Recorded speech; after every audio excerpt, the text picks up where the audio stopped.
Hello everyone, this is Monica Agarwal, lecturer in commerce from GGSSS Hisar. तो students, आज हम एक नया अलग सा टॉपिक करने जा रहे हैं। अब तक आप लोग जो पढ़ रहे हैं वो पढ़ रहे हैं मैनेजमेंट के बारे में। मैनेजमेंट क्या चीज़ पढ़ी आपने अब तक? मैनेजमेंट दूसरों से काम करवाने की एक कला है, यही पढ़ा ना आप लोगों ने। और आपने अपनी रूटीन लाइफ में भी देखा होगा कि एक ऐसे वर्ड्स हैं जिन्हें आप बखूबी यूज करते हैं, कुछ अलग नहीं है, ठीक है। फिर उसके बाद आपने थोड़ा सा क्या पढ़ा, मैनेजमेंट के फंक्शंस के बारे में। मैनेजमेंट का पहला फंक्शन क्या था हमारे पास? प्लानिंग। प्लानिंग क्या होता है? What to do, how to do, by whom to do it, how to do it, है ना। कौन करेगा, कब करेगा, कैसे करेगा। मीन्स कि आप अपना एक सेटअप कर लेते हैं, एक माइंड में बिठा लेते हैं कि हमें जो भी काम करना है किस तरीके से आप वो काम करोगे, ठीक है। तो चलिए, अब प्लानिंग के बाद कौन सा काम आता है? प्लानिंग के बाद काम आता है हमारा ऑर्गेनाइजिंग, ठीक है। अब जो ऑर्गेनाइजिंग है वो आता है हमारे पास कि हम ये कह सकते हैं कि ये कौन सा फंक्शन है हमारा, इसका दूसरा फंक्शन है। अब देखिए, आप इसको एक काम और भी कह सकते हैं। क्यों? अब जो ऑर्गेनाइजिंग होता है चीज है, ऑर्गेनाइजिंग हमारी क्या चीज है? एक किस्म से हम ये कह सकते हैं कि जो प्लानिंग आप लोगों ने की, जो आपने थियोरेटिकली पेपर्स पे लिखा या आपके माइंड में सेटअप था, अब उसको एक प्रैक्टिकल शेप देने का टाइम आ गया। खाली सोचने विचारने से काम तो नहीं बनता ना। काम कब बनता है? जब आप उसे वास्तव में करते हैं, उसे प्रैक्टिकल शेप देते हैं। तो उस प्रैक्टिकल शेप में आप अब इसमें क्या करोगे? क्योंकि थोड़ा बहुत आप इसके बारे में जानते हैं, फंक्शंस में आप ऑलरेडी पढ़ चुके हैं। तो हमने उस वक्त क्या पढ़ा था कि ऑर्गेनाइजिंग हमारा क्या होता है कि हम जितना भी बड़ा हमारा काम है उसकी हम एक्टिविटीज में डिवाइड कर देते हैं, उनकी ग्रुपिंग करते हैं, है ना। हम उसकी अथॉरिटीज कौन है, रिस्पॉन्सिबिलिटीज किसकी है, अकाउंटेबिलिटी किसकी है, ये सारी बातों पे हम उसमें वो काम करते हैं। तो कुल मिला के ये हमारा क्या कहलाता है? ऑर्गेनाइजेशन कहलाता है। इसी के तहत हम अपना ऑर्गेनाइजेशन स्ट्रक्चर भी तैयार करते हैं। और जैसा स्टूडेंट्स आपको पता है कि बहुत ही एक इम्पॉर्टेंट फंक्शन है ये, क्योंकि अगर इसमें गड़बड़ हो गई ना तो आपका ये समझो कि सारा का सारा जो ऑर्गेनाइजेशन है, जो आपका सारा बिजनेस है, वो फ्लॉप हो सकता है। इसी से रिलेटेड एक कोट दी है, जिस कोट के बारे में हम चलिए बात करते हैं। तो ये कोट है अब आपके सामने। तो देखिए, केनिथ क्या कहते हैं? केनिथ कहते हैं, a poor organization could run a good product. वो कहते हैं कि जो एक पुअर ऑर्गेनाइजेशन है, जो एक अच्छा संगठन नहीं है, वो क्या कर सकता है? वो एक अच्छा प्रोडक्ट चला सकता है इनटू द ग्राउंड। शुरुआत में चला सकता है वो, ठीक है ना। मतलब शुरू में तो आप ये कह सकते हो कि भाई हाँ इसने अच्छा चला दिया, लेकिन इन फ्यूचर क्या होता है?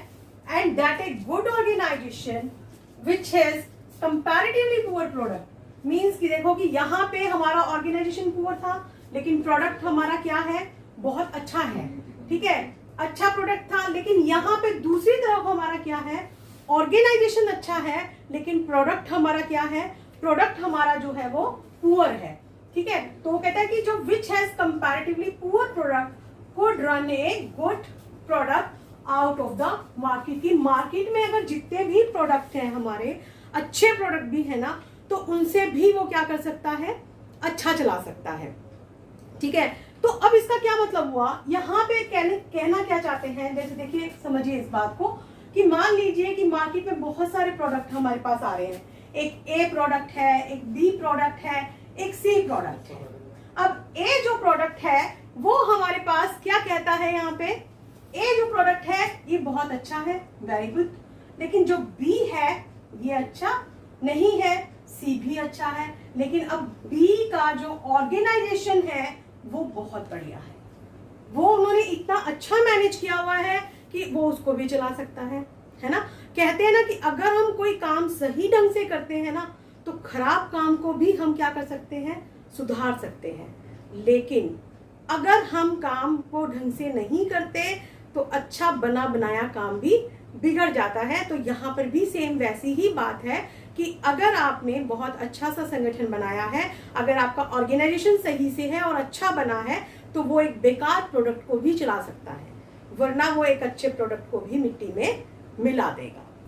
तो चलिए अब हमारा नेक्स्ट क्या आ जाता है, that is definition of organizing, कि अब हम करेंगे ऑर्गेनाइजिंग है क्या। काफी कुछ तो आपको समझ में आ गया होगा, है ना। तो मतलब एक ऑर्गेनाइजिंग अगर हम मोटे मोटे तौर पर देखना चाहें तो हम किसको कह सकते हैं ऑर्गेनाइजिंग, जिसमें हमने कामों को देखा, कितने काम हैं, उन कामों को छोटे छोटे कामों में बांटना, उनकी ग्रुपिंग करनी, अथॉरिटीज रिस्पॉन्सिबिलिटीज बतानी, और सब लोग उसमें क्या करते हैं, मिलजुल कर काम करते हैं। ठीक है, तो इसी से रिलेटेड एक डेफिनेशन दी है इन्होंने मैकफार्लैंड ने। मैकफार्लैंड क्या कहते हैं, an identifiable group of people contributing their efforts towards the attainment of goals is called organization। अब क्या मतलब बताते हैं वो इसका, वो बताते हैं कि जो संगठन है इसका क्या मतलब है कि ये अनेक लोग जो भी जिनको हमने काम दिया है, आइडेंटिफाइबल पीपल हो गए ना, वो लोग जो मिलकर एक कॉमन ऑब्जेक्टिव के लिए काम कर रहे हैं। अब देखिए कंपनी का हमने प्लानिंग में सबसे पहला पार्ट क्या किया था कि टू डिसाइड ऑब्जेक्टिव्स, उनको ऑब्जेक्टिव्स डिसाइड करने पड़ते हैं, तो वो उसी ऑब्जेक्टिव्स को जो डिसाइड किया उसको पूरा करना, अटेनमेंट मींस उसको पूरा करने के लिए जो उनके एफर्ट्स हैं उनको मिलजुल कर लगाना, वो हमारा क्या कहलाता है, ऑर्गेनाइजेशन। ठीक है बच्चों, तो आई होप आपको यहां तक का समझ में आ गया होगा। चलिए अब हमारा जो नेक्स्ट टॉपिक आता है वो है फीचर्स ऑफ ऑर्गेनाइजिंग। फीचर्स हमारी किसमें से निकलती हैं स्टूडेंट्स, जब आप किसी चीज की डेफिनेशन करते हैं ना तो डेफिनेशन में से ही फीचर्स निकल आती है। ठीक है, तो चलिए फीचर, जब हमने डेफिनेशन पढ़ा, डेफिनेशन में हमने क्या करा कि काम जो था, काम को छोटे छोटे हिस्सों में बांट देना, है ना। तो काम को छोटे छोटे हिस्सों में बांट देना, तो सबसे पहला हमारे पास यहाँ पे क्या हो गया इसकी फीचर, डिवीजन ऑफ वर्क। अब डिवीजन ऑफ वर्क हमारे पास क्या कैसे हो जाएगा, फॉर एग्जाम्पल देखिए एक कंपनी क्या करती है कि उसका जो काम है वो सोफास बनाती है। क्या बना रही है वो, सोफे। अब सोफा बनाना उसका क्या है, एक ऑब्जेक्टिव है। अब क्या एक अकेला व्यक्ति जो है वो सोफे बनाएगा? अगर हम एक अकेले व्यक्ति को देंगे कि तुम पूरा का पूरा सोफा बनाओ, ऐसे हमने 10 लोग लगा लिए, वो पूरा का पूरा सोफा खुद ही बना रहे हैं, तो उससे क्या होगा कि काम जो है वो करने में बहुत टाइम लगेगा, है ना। क्योंकि वो क्या करेगा, सोफे के भी तो कितने सारे पार्ट्स हो जाते हैं। अगर हम सोफे को अलग अलग करके देखें तो सोफे के बहुत सारे पार्ट्स हो जाते हैं। जैसे देखिए उसकी आर्म हो गई जिसपे हम हाथ रखते हैं, उसकी लेग्स हो गई जिसपे सोफा खड़ा है, उसकी सीट्स हो गई, उसकी बैक हो गई, है ना, गद्दियां हो गई, उसका कवर हो गया, तो कितनी सारी चीजें हो गई।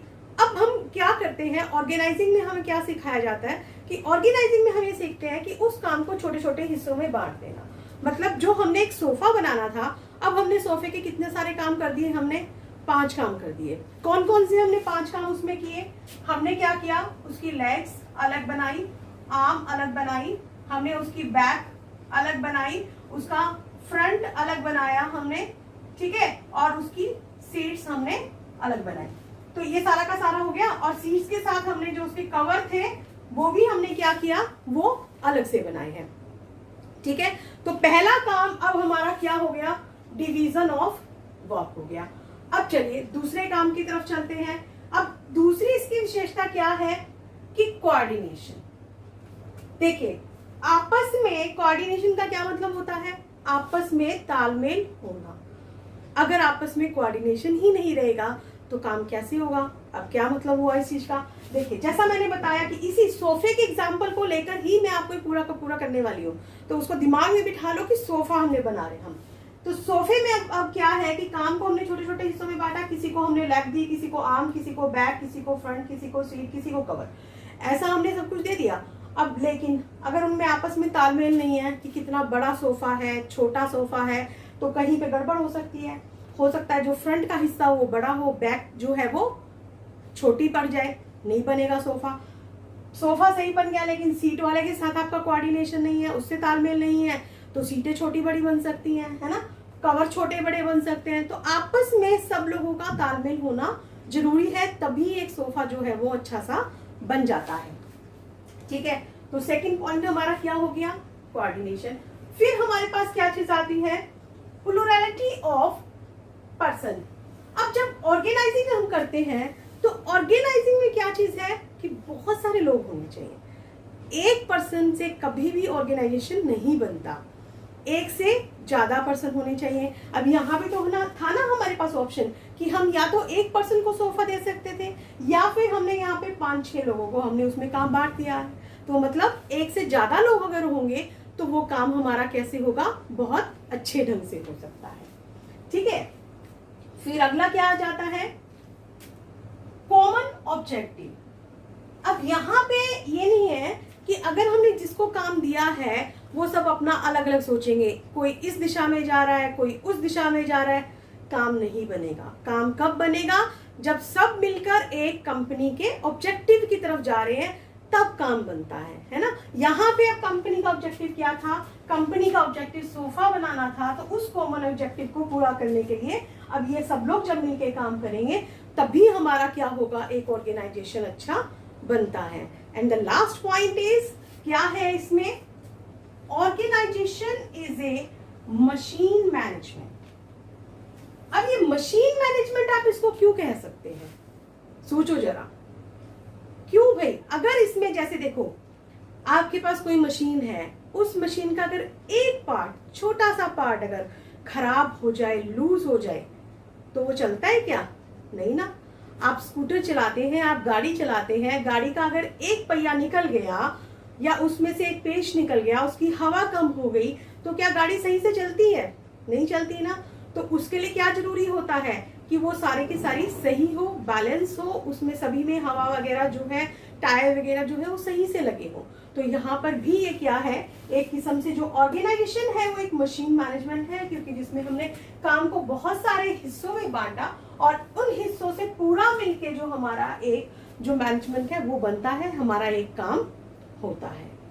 ठीक है, तो अब जो नेक्स्ट आता है हमारा इंपॉर्टेंस ऑफ ऑर्गेनाइजिंग। इसमें क्या आता है, अब हम इसमें पढ़ेंगे कि हमारा जो संगठन है इसकी क्या इंपॉर्टेंस है, क्या महत्व है, क्या हमें किस्म से क्या फायदे हो सकते हैं, क्या फायदे देता है। ठीक है, तो चलिए सबसे पहला हम जो इसमें करते हैं that is benefits of specialization. अब ये बेनिफिट्स ऑफ स्पेशलाइजेशन, इसमें क्या चीज आ जाती है, देखिए जैसे मैंने अभी आपको एग्जाम्पल दिया था सोफे का, मैंने आपको कहा था कि उस सोफे के एग्जाम्पल से मैं आपको सब कुछ क्लियर करती हुई चलूंगी। तो सोफे के एग्जाम्पल को मैं फिर से एक बार यहाँ पे लिख रही हूँ कि हमारा जो कंपनी है वो क्या बनाती है, सोफा बनाती है। सोफे के लिए अब हमने किसी को आर्म दी है, किसी को लेग्स उसकी बनाने के लिए दी है, किसी को सीट्स दी है ना, किसी को हमने फ्रंट दिया है, किसी को हमने उसकी बैक दी है और किसी को हमने उसके कवर दी है। इस तरीके से हमने दिया। अब हमने हर इंसान का काम बांट दिया। अब एक आदमी एक ही काम को बार बार करता चला जाएगा तो उस काम में उसकी क्या हो जाएगी, परफेक्शन। याद है आप छोटे थे, आप कोई लिखने में अक्षर गलत कर देते थे तो आपकी जो मैम थी वो आपको बार बार क्या कहती थी, 1 है, अगर आपने जो अक्षर गलत लिखा आप उसको दोबारा से लिखिए, है ना, 5 टाइम्स लिखिए, 10 टाइम्स लिखिए। तो फिर उससे होता क्या था कि वो आपके दिमाग में अच्छे से बैठ जाता था, उसमें कोई प्रॉब्लम नहीं आती थी और आप उस चीज को अच्छे से सीख जाते थे।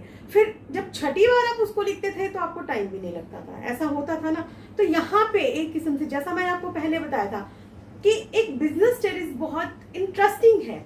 क्यों, क्योंकि ये हमारी प्रैक्टिकल लाइफ से जुड़ा हुआ, जैसा हम सोचते हैं करते हैं वही हम अपना इसमें भी करते हैं। ठीक है, तो यहाँ पे भी अब क्या हुआ, जो आर्म बनाने वाला था उसने शुरू में टाइम लगा होगा कि सोफे के साइज के अकॉर्डिंग कितनी बड़ी आर्म बनानी है, कितना क्या होना है ना। लेकिन जब आप उसी काम को वो बार बार करता है तो वो फटाफट से आर्म बना देता है, जल्दी भी बनाता है, अच्छी भी बनाता है। ऐसे लेग्स वाला लेग्स जल्दी बनाएगा, सीट्स वाला सीट जल्दी बनाएगा, फ्रंट वाला फ्रंट, बैक वाला बैक और कवर वाला कवर अच्छे से बनाता है। तो उससे फिर हमें फायदा क्या हो जाता है कि वो उस काम में स्पेशलिस्ट बन जाता है। तो देखिए कितना बड़ा उसका फायदा हो गया कि काम भी जल्दी होगा और अच्छा भी होता है। दूसरी इसमें क्या चीज आ जाती है, क्लैरिटी इन वर्किंग रिलेशनशिप्स। अब वर्किंग रिलेशनशिप में कैसे, देखिए जब आप किसी के पास काम करते हैं, कोई आपका बॉस होगा, कोई उसके नीचे भी होगा ना, उसके बॉस के नीचे होगा। अब देखो कि हम कहते हैं कि जहां सारे सरदार हो जाएं तो वहां पे क्या काम चलेगा, नहीं, वहाँ काम नहीं चलेगा, हमेशा एक का ही काम चलता है ना। तो यहाँ पे जब हम ऑर्गेनाइजिंग करते हैं तो वहां पे हम ये चीज डिसाइड कर देते हैं कि कौन बॉस है, कौन उसके नीचे काम करेगा, कौन किसको ऑर्डर देगा, क्या चीज है, वो सबका सब हम अच्छे से क्लियर कर देते हैं। That is clarity in working relationship, जो कि सबसे मस्ट है। ठीक है, नेक्स्ट आता है फिर हमारा optimum utilization of resources. Optimum utilization of resources, अब क्या चीज आ जाती है? देखिए, ऑप्टिमम कैसे होगा? हमारे पास हमेशा लिमिटेड रिसोर्सेज होते हैं, संसाधन सीमित है, लेकिन हम काम उनसे बहुत सारा लेना चाहते हैं। ऐसा ही है ना कि काम हम बहुत सारा लेना चाहते हैं, लेकिन हम कैसे ले सकते हैं? देखिए, जब हमने काम को बांटा, हर पर्सन अपना काम कर रहा है, तो इससे क्या होगा कि काम की रेपिटेशन नहीं होगी। काम की नो रेपिटेशन, दोबारा नहीं हो रहा, माल बेकार भी नहीं हो रहा, क्योंकि उन्हें काम करना आ चुका है, तो वो उस काम को और अच्छे तरीके से कर रहे हैं। ठीक है, जब वो उस काम को और अच्छे तरीके से कर रहे हैं तो वो उतने ही रिसोर्सेज में जो काम है वो बहुत अच्छा सारा कर देंगे, तो फिर उससे क्या हो जाएगा, हमारा ऑप्टिमम यूटिलाइजेशन ऑफ रिसोर्सेज हो जाता है। फिर आता है अडैप्शन टू चेंज। अब ये अडैप्शन टू चेंज क्या है? अडैप्शन टू चेंज होता है कि जब भी आपने किसी को काम दिया आपने करने के लिए, अब आप उसे सीखते हो, आप वो बार बार करता है, आप उस काम में परफेक्ट हो जाते हो। आपके पास जो आपका बॉस है, अब बॉस के अंडर आप काम करते हैं, तो उन्हें आपको तरीका पता है कि बॉस क्या चाहते हैं, किस तरीके से काम को चाहते हैं। जो काम आपको नहीं आता था, बॉस के साथ रह रहकर आपको वो काम भी आ जाते हैं ना। जैसे फॉर एग्जाम्पल कि अगर आप स्कूल में हैं, स्कूल में अब क्या है कि टीचर ने आपसे एक लिस्ट बनवाई है, ठीक है, आपको बनानी आ गई कि मैम ने बोला कि इस पैटर्न में आप लिस्ट बनाइए, बना लीजिए। अब किसी टाइम मैडम नहीं है आपकी और लिस्ट बनाने के लिए बोला जाता है, तो हम क्या कह सकते हैं कि कौन बच्चा लिस्ट बना के देगा? वही बच्चा लिस्ट बना के देगा जिसने पहले बनाई थी। क्यों?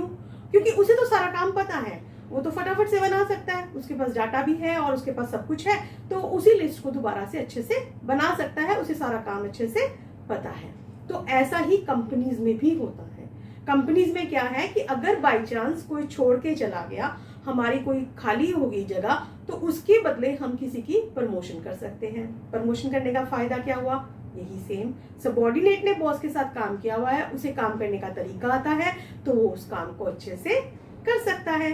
तो यहाँ पे उसलिए चेंज करना भी जो है वो पॉसिबल हो जाता है। नेक्स्ट आता है इफेक्टिव एडमिनिस्ट्रेशन। अब इफेक्टिव एडमिनिस्ट्रेशन में हमारे पास क्या चीज आ जाती है? देखिए, जब आपको ये पता है, हमने यहाँ पे क्लैरिटी कर ली वर्किंग रिलेशनशिप की कि कौन हमारा बॉस है, कौन उसके नीचे है, किसको किसके ऑर्डर फॉलो करने हैं, कौन किसको ऑर्डर दे सकता है। जब आपका सारा काम सुनिश्चित है, आपने काम बांट दिया, रिलेशन सुनिश्चित है आपके, तो आपका जो एडमिनिस्ट्रेशन है वो भी क्या चलेगा? बहुत अच्छा चलेगा। फिर इसका फायदा और क्या होता है? Development of personal. जो आपके पास काम कर रहे हैं उनको कैसे फायदा होगा? उनको भी तो फायदा होगा। एक तो ये फायदा होगा कि वो काम बार बार वो कर रहे हैं, तो उस काम में वो परफेक्ट बन गए, स्पेशलिस्ट बन गए, है ना। जब हम किसी काम को दोबारा करते हैं तो हम उस काम में परफेक्ट हो जाते हैं।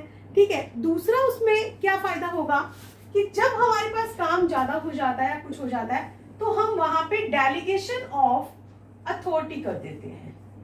मीन्स कि हम काम को क्या करते हैं, ये ऑर्गेनाइजिंग में जो है ना एक इंपॉर्टेंट टॉपिक होता है डेलीगेशन ऑफ अथॉरिटी, कि मीन्स हम अपना काम जो है वो दूसरों को दे सकते हैं। उसका फायदा क्या होता है? उसमें हम क्या करते हैं, किसी को हमने दिया कि हमें काम करने के लिए दिया गया। अब जैसे फॉर एग्जाम्पल यहाँ पे आप ले लीजिए कि ए जो एक बॉस है, ये हमारा कौन है? बॉस है। इसके नीचे काम कर रहे हैं बी, सी और डी। अब ए ने क्या करा, बी को काम दे दिया कि तुम ये वाला काम करो। अब बी को काम तो दे दिया, लेकिन उस काम को करने के लिए कुछ डिसीजंस भी लेने पड़ सकते हैं, कुछ करना पड़ सकता है। तो उन डिसीजंस के लिए फिर वो क्या करेगा? वो करेगा क्या? वो इसमें जो है उनको थोड़ी सी अथॉरिटी भी देगा, वो उसको राइट्स भी देगा कि ठीक है, आप इससे काम करने के लिए थोड़े से राइट्स ले लो। जो डिसीजन अगर आपको मौके पर लेना पड़ता है तो वो आप ले सकते हो। अब उससे क्या फायदा होगा? जब एक इंसान को डिसीजन की पावर नहीं थी, अब वो डिसीजन ले रहा है, तो उससे उसका डेवलपमेंट होगा, उसे पता चलेगा कि किस तरीके से मैंने डिसीजन लिया, उसके आगे क्या इफेक्ट हुए। और उसी के साथ साथ जब एक पर्सनल का तो होगा ही होगा डेवलपमेंट, उसके साथ एक्सपेंशन एंड ग्रोथ कंपनी की भी होती है। क्यों? जहां पे अगर एक संस्था ऐसी अच्छी है कि जहां के वर्कर्स बहुत अच्छे हैं, वो काम करना बहुत अच्छे से जानते हैं, डिसीजंस अच्छे से ले सकते हैं, तो वो संस्था भी जो है वो बहुत आगे बढ़ सकती है, वो आगे सक्सेसफुल हो सकती है। देखो, जैसे हमारी ह्यूमन बॉडी है, अब ह्यूमन बॉडी में आपका क्या होता है कि अगर आप कहीं जा रहे थे, भगवान ना करे कि आप गिर गए, आपके आगे पैर पत्थर आ गया, आप गिर गए, पैर में आपके लग गई चोट, हड्डी टूट गई है, फ्रैक्चर हो गया, अब आप चल पाओगे अच्छे से? नहीं ना, क्योंकि आपके तो पैर में फ्रैक्चर हो गया। तो जो इंपॉर्टेंस आपकी बॉडी में आपकी हड्डियों की है, वही इंपॉर्टेंस जो एक बिजनेस होता है ना, उसमें हमारी किस चीज की है? ऑर्गेनाइजिंग की है। समझ आया? तो ये थी हमारी इसकी इंपॉर्टेंस। तो अब स्टूडेंट्स, लास्ट में हमारा आता है जो आज हम टॉपिक करेंगे, दैट इज ऑर्गेनाइजिंग प्रोसेस। अब जब प्रोसेस होती है ना, तो वो एक सीक्वेंस में चलती है। आप फीचर्स लिखते हैं, अक्सर बच्चों को आदत होती है कि वो क्रैमिंग करते हैं, एक पॉइंट के बाद जैसा बुक में दिया गया है आप वैसे ही करते हैं। ऐसा कभी भी नहीं करना होता आपको, आप अपने हिसाब से लिख सकते हैं, लेकिन हाँ, प्रोसेस आपकी स्टेप वाइज चलेगी। देखिए, जैसे आप घर में स्टेयर्स चढ़ते हैं, तो कभी ऐसा होता है क्या कि पहले आपने पहली स्टेप पे पैर रखा और फिर चौथी पे पहुंच गए और फिर 8वीं पे पहुंच गए? ऐसा नहीं होता ना। पहली के बाद दूसरी, दूसरी के बाद तीसरी, तीसरी के बाद चौथी आती है ना। तो स्टेप्स हमेशा एक सीक्वेंस में चलते हैं। तो चलिए, अब तक तो वैसे आपको सारा कुछ पता चल चुका है, तो ऑर्गेनाइजिंग प्रोसेस के बारे में हमें टाइम ही नहीं लगने वाला। तो इसमें क्या चीज आ जाती है? पहला जो इसका फंक्शन है, सॉरी प्रोसेस है, that is identification and division of work. हमने यहाँ पे क्या करना है कि जो हमारा देखना है कि हमारा काम है क्या, और उसे हमने छोटे छोटे हिस्सों में बांट लेना है। जैसा मैं अभी तक चलती आ रही थी कि मैंने एक सोफे का एग्जाम्पल लिया, उस सोफे के एग्जाम्पल को ही मैं यहाँ पे आपको और डिटेल में बता रही हूँ। क्या चीजें हैं? देखिए, हमारे पास सोफा हमने बनाना है, कुछ रॉ मटेरियल हमें परचेज करना पड़ेगा, लाइक हमें वुड वगैरह परचेज करनी पड़ेगी, कुछ रेडीमेड होंगे जैसे हमारे को कील पेच वगैरह, वो भी चीजें लेनी पड़ेंगी, है ना। फिर आप उसको सोफे को बनाएंगे, स्टॉक में रखोगे और इन्वेस्टिगेशन करोगे कि क्या क्या माल मार्केट में चाहिए हो सकता है, उससे रिलेटेड आप विज्ञापन दोगे, अपनी सेल्स को प्रमोट करोगे, पैसे का हिसाब किताब लगाना होगा, उसको आपको लिखना भी होगा, और ये सारे के सारे काम करने के लिए आपको वर्कर्स भी चाहिए होंगे ना, चाहिए। तो अब हमने यहाँ पे क्या किया?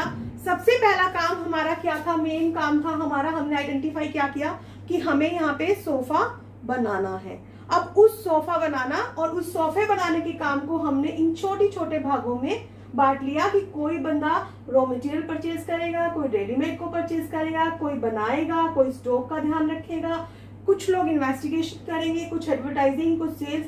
मतलब इस तरीके से मिलाकर अगर मैं चलूं तो मैंने कितनी एक्टिविटीज में इसको बांटा है? 3, 4, 5, 6, 7, 8, 9 और 10। मैंने 10 एक्टिविटीज में इनको बांट दिया है। ठीक है, हो गया क्लियर? पहला स्टेप हमने क्या किया? काम को देखा और उसको छोटे छोटे हिस्सों में बांट दिया। अगला काम हम क्या करने वाले हैं? डिपार्टमेंटलाइजेशन। अब हमने उसका विभागीकरण कर देना है। विभाग कैसे बनाएंगे आप? देखिए, जो लोग माल परचेज करेंगे, चाहे उन्होंने कच्चा माल परचेज किया या तैयार माल, अब वो हमारा कौन सा डिपार्टमेंट हो जाएगा? परचेज डिपार्टमेंट, है ना। वो हमारा कौन सा डिपार्टमेंट हो गया? परचेज। अब जो लोग हमारा प्रोडक्शन कर रहे हैं, चाहे उन्होंने प्रोडक्शन किया, चाहे उन्होंने स्टॉक रखा, चाहे उससे रिलेटेड काम किया, तो वो हमारा कौन सा डिपार्टमेंट हो गया? वो डिपार्टमेंट हो गया हमारा प्रोडक्शन डिपार्टमेंट। ठीक है। जो सेल से संबंधित है, सेल से संबंधित क्या है? चाहे उन्होंने विज्ञापन दिए हैं या उसको सेल का डाटा वगैरह कर रहे हैं, दैट इज सेल्स डिपार्टमेंट। ठीक है। फिर हमारे पास जो फाइनेंस का, पैसे का लेन देन देख रहे हैं, उसका लेखांकन कर रहे हैं, वो हमारा कौन सा हो गया? फाइनेंस डिपार्टमेंट हो गया। और जो हमारा पर्सनल, जो हमने वर्कर्स रखे, उससे रिलेटेड जो काम देख रहे हैं, वो हमारा कौन सा हो गया? वो हमारा हो गया है पर्सनल डिपार्टमेंट। ठीक है, तो देखा आपने कि पहले हमने काम आइडेंटिफाई किया, उसको छोटे छोटे हिस्सों में बांटा, फिर हमने उनको क्या कर दिया, डिपार्टमेंट में बांट दिया। अब इसके बाद तीसरा फिर हमारे पास क्या आ जाएगा, असाइनमेंट ऑफ ड्यूटीज। अब हमने डिपार्टमेंट बांटे, अलग अलग हम मैनेजर लगाएंगे, लोग लगाएंगे, उनको उनका काम देंगे हम। ठीक है, और फिर जब हमने लोग भी अपॉइंट कर लिए, and the last work is establishing reporting relations. अब हमारा यहाँ पे लास्ट काम हमारा क्या होता है, हम रिलेशंस बनाएंगे उनके। क्या रिलेशंस है, जैसे कि यहाँ पे एक हमारा मान लीजिए मैनेजर है, मैनेजर के नीचे अगर कोई है सुपरवाइजर है ना, सुपरवाइज जो करेगा, सुपरवाइजर से नीचे जो उनके वर्कर्स हैं, तो ये इस तरीके से हम एक चेन बना देंगे कि भाई एक के नीचे एक ही काम करेगा। अब जो वर्कर्स है उसने किसको रिपोर्ट करना है, सुपरवाइजर को, सुपरवाइजर ने किसको रिपोर्ट करना है, मैनेजर को। तो आई होप स्टूडेंट्स आपको आज सारा क्लियर हो गया होगा अच्छे से, ऑर्गेनाइजिंग हमारी क्या होती है, कितनी हमारी इंपॉर्टेंट है और कैसे ये वर्क करती है। तो thank you so much, that's all.